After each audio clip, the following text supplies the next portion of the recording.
Discusión dentro del cine western a lo largo de la historia. ¿Qué es lo salvaje realmente dentro del género? El western es uno de los géneros cinematográficos más viejos que existe y uno de los más icónicos en la industria, donde bajo el discurso clásico del género, el protagonista, un cowboy o forajido con un código de honor y justicia personal, se enfrenta a nativos hostiles o villanos corruptos dentro de la sociedad, los cuales representan lo salvaje en este género fílmico. De acuerdo a Shane Willis en su tesis del 2017 sobre el tema Revisionism and the Suggestive Cowboy in the Classic Western, Challenging the Definitions and Boundaries of the American Western Literary Genre of the 19th and Early 20th Century, esto es debido a que el cowboy personifica los valores culturales estadounidenses, valores conservadores que tienden a condenar la vida y los valores ajenos a los suyos. Como menciona Willis, esto se traduce en que el americano está intitulado a expandirse debido a que tiene el poder de conquista de lo fronterizo, representado por su habilidad de tiro, y por la lógica del destino manifiesto y el excepcionalismo estadounidense, representado por el código de honor y la justicia. Esto mismo genera que bajo ese discurso el cowboy se enfrente a las figuras marginales que no representan los valores americanos ni su estilo de vida, y por ello se les condena como el otro, salvaje en la narrativa de sus historias. Bajo esta visión surge la pregunta, ¿qué es verdaderamente lo salvaje en el western considerando el surgimiento en los años 60 del subgénero western revisionista? Este subgénero pone en duda la perspectiva e ideología detrás del western mediante la subversión de las convenciones sintácticas y semánticas del género, lo cual da cabida a analizar algunas películas icónicas de este replanteamiento bajo la mirada de definir qué es lo realmente salvaje en estas historias del viejo oeste.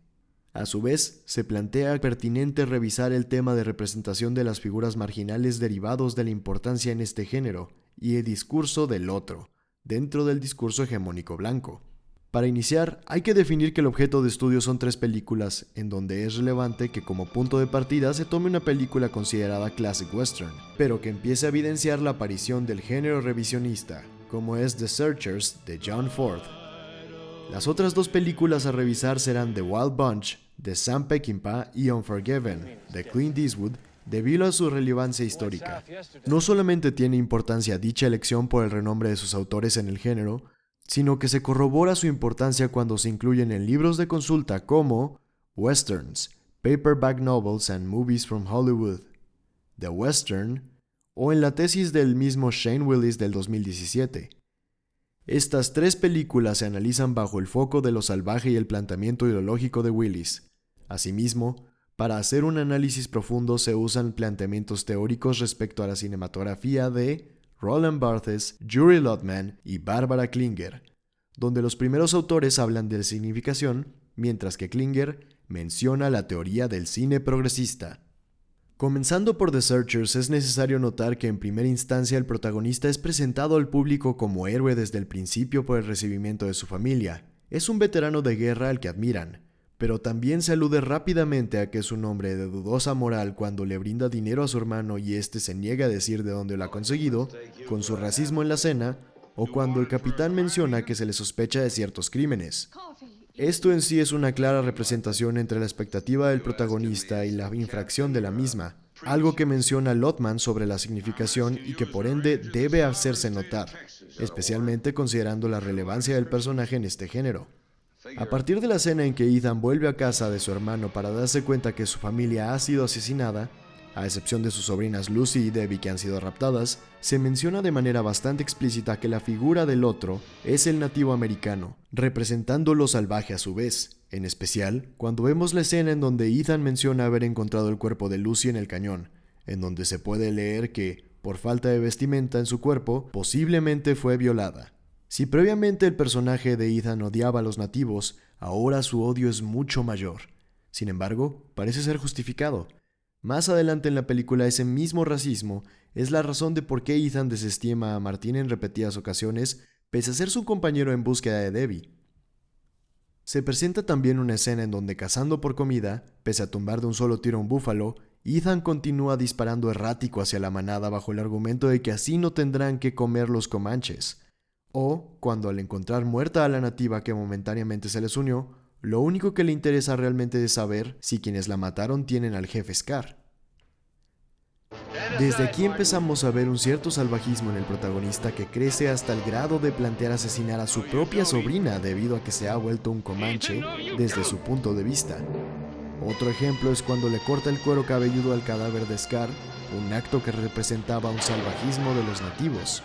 Si consideramos que en el filme se presentan nativos no salvajes como la mujer que compra erróneamente Martin, en conjunto con lo presentado con el protagonista, podemos decir que varios significantes nos dan un solo discurso de sinonimia, una ambigüedad sobre quién es realmente el salvaje en la película, en especial cuando sumamos de significante la escena donde el jefe Scar explica que él asesina por los asesinatos de sus hijos y su gente. Esta ambigüedad de quién es el salvaje también es una ambigüedad moral dentro de ese mundo, algo común en el cine progresista donde no es clara la distinción entre el bien y el mal. En conclusión, pese a que el personaje principal no asesina a Lucy, se puede ver que en la película se está evidenciando un discurso donde el salvaje no solo puede ser el americano nativo, o en este caso la figura del otro, sino el protagonista principal, que a su vez si realizamos un proceso de polisemia, puede leerse que los valores tradicionales del cowboy no son necesariamente justos como menciona Willis, sino que meramente se busca justificar la violencia de los actos del hombre blanco y su conquista sobre los grupos marginales, en especial cuando vemos que el tema del genocidio se presenta en la película en 2 ocasiones, tanto sobre el grupo comanche de Scar como en el grupo comanche con la mujer inocente que compró Martin por accidente. El tema de lo salvaje vuelve a ser puesto en revisión en la película The Wild Bunch, pero ahora en contraste, ni los nativos ni los protagonistas los representan, sino el ejército huertista, que está plagado de excesos en sus reuniones y celebraciones. De forma interesante, los protagonistas también disfrutan de esos excesos, algo que nos habla de la infracción de lo esperado de los protagonistas, y esto representa ya una significación de acuerdo a Lotman.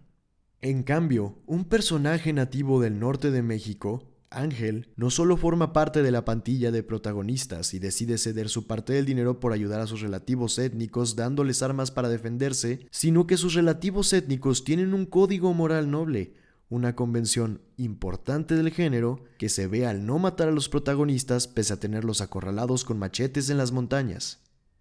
Esto puede ser interpretado desde lo planteado por Barthes de nuevo como polisemia, donde la significación es que los grupos marginales pueden ser más altruistas y honrados que los que representan los valores tradicionales. Estos significantes y significados contrastan fuertemente con la percepción de camaradería del grupo, ya que no solamente se muestra al civil como un forajido que textualmente menciona no coincidir con los valores estadounidenses, sino que dentro del grupo el tema de la camaradería es muy ambiguo, ya que dejan torturar a Ángel por algo que todos los de la pandilla accedieron a realizar mediante la decisión del protagonista principal de permitirle ayudar a los suyos. Cabe mencionarse que al final del filme,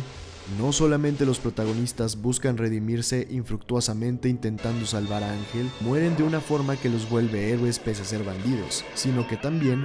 los cazarrecompensas que iban tras ellos son asesinados en su retorno a Texas.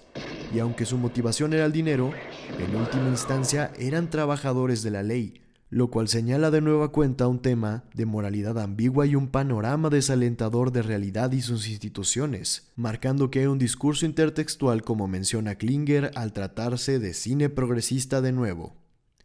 Este discurso puede ser justamente tanto respecto al tema de la muerte en el género, por estar basado en valores irreales, como puede significar que lo salvaje es el contexto en sí mismo, en especial considerando que al final nadie consiguió su cometido a excepción de Ángel, pero de todas formas asesinó a una mujer en mitad de la película, señalando también su ambigüedad moral.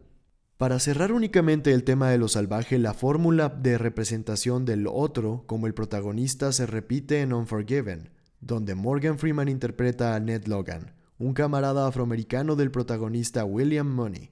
El personaje de representación es torturado y asesinado al igual que Ángel, pero ahora a diferencia de en The Wild Bunch, muestra su voluntad para intentar proteger a sus camaradas mientras es torturado, lo cual se vuelve un significante de su código de honor. Comparándolo con Ángel, se encuentra un segundo significado de que el otro tiene mayores valores morales y es el menos salvaje del resto de los personajes, ya que este en toda la película realiza un solo acto inmoral violento y en automático se arrepiente de él. Aunado a esto hay un discurso contundente respecto a lo salvaje. Tanto los perpetradores de las agresiones más crueles son miembros corruptos de la ley, o los cowboys protegidos por ella, como lo es el protagonista cuando conocemos su pasado, o al verlo asesinando a sangre fría y de forma muy oscura, dándonos la significación de que pese a que hace justicia por la muerte de su amigo, el protagonista en estas historias también es un personaje cruel, que hace uso de excesos como el alcohol y la matanza deshumanizada en su supuesta justicia. Al final se concluye de este estudio que en el género western, pese a que el protagonista se ha pintado como el justiciero de la trama, su uso de la violencia para resolver el conflicto, la ambigüedad de su código moral y la misma ambigüedad moral del contexto en que se desarrollan estas historias, se traducen en que, aunque se le pueda atribuir a la figura marginal la representación de lo salvaje, no le resta en realidad salvajismo al protagonista ni al contexto derivado de los valores de los que proviene. Regresando a la teoría de Barthes de la polisemia, significa que si el protagonista cowboy representa los valores americanos, esto implica que hay un cierto salvajismo detrás de esos valores, y por ende, detrás de la ideología del destino manifiesto y del expansionismo estadounidense.